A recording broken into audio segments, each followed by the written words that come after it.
ओं नमो भगवते वासुदेवाय।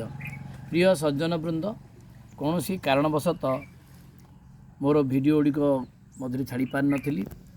आज आम वीडियोटी छाड़ा नाम हूँ चित्त विक्षेपर 9टी कारण। आम जो मंत्र जप करुचे, मंत्र साधना करुचे, विघ्न होउची कारण कौन? चित्तर विक्षेपर कारण 9टी। पतंजलि योग दर्शन रे पतंजलि कहिछंती व्याधि स्थान संशय प्रमाद आलस्य विरति भ्रांति दर्शनालब्ध भूमिकत्वान अवस्थितानि चित्त विक्षेपस्था अंतराया। व्याधि मंत्र जपर साधनार प्रथम विघ्न है व्याधि।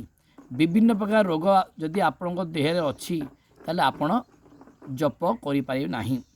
स्त्यान उत्साह उद्दीपनार अभाव, आपण मन उत्साह नथिबो मंत्र जप करथुए, सेटा गोटे चित्त विक्षेपर कारण।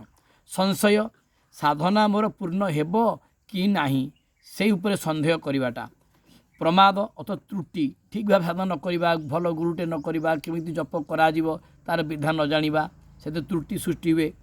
आलस्य अलसुआ होई जीवा, आज डेरी हेलानी, आज मंत्र जप करिबिनी, बहुत अलस लागुची, ये मध्य गोटे त्रुटि रोचे जपर। अविरति विषय भोग प्रति वैराग्य अभाव।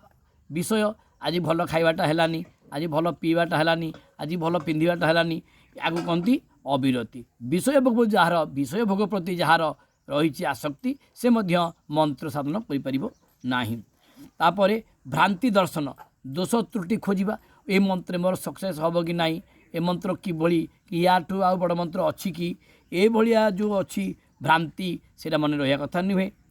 अलब्ध भूमिकत्व साधना कले मध्य उचित उन्नति हेउची कि नहीं, मो साधनार पाहियाटा उपर गली कि नहीं, ए भाव में मत तुम संदेह रोची।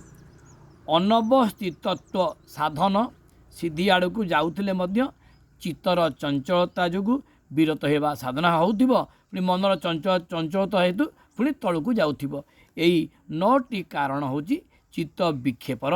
एणु हे सज्जन वृंद, मंत्र जप करने पूर्वर एगुड़ी व्याधि स्त्यान संशय प्रमाद आलस्य अविरति भ्रांति दर्शन अलब्ध भूमिकत्व अनवस्थितत्व ये 9टी की दूरीभूत न कला पर्यंत आपण माने जेकोसी मंत्र जप कले साधना करि पारिबे नाही। ओम नमो भगवते वासुदेवाय।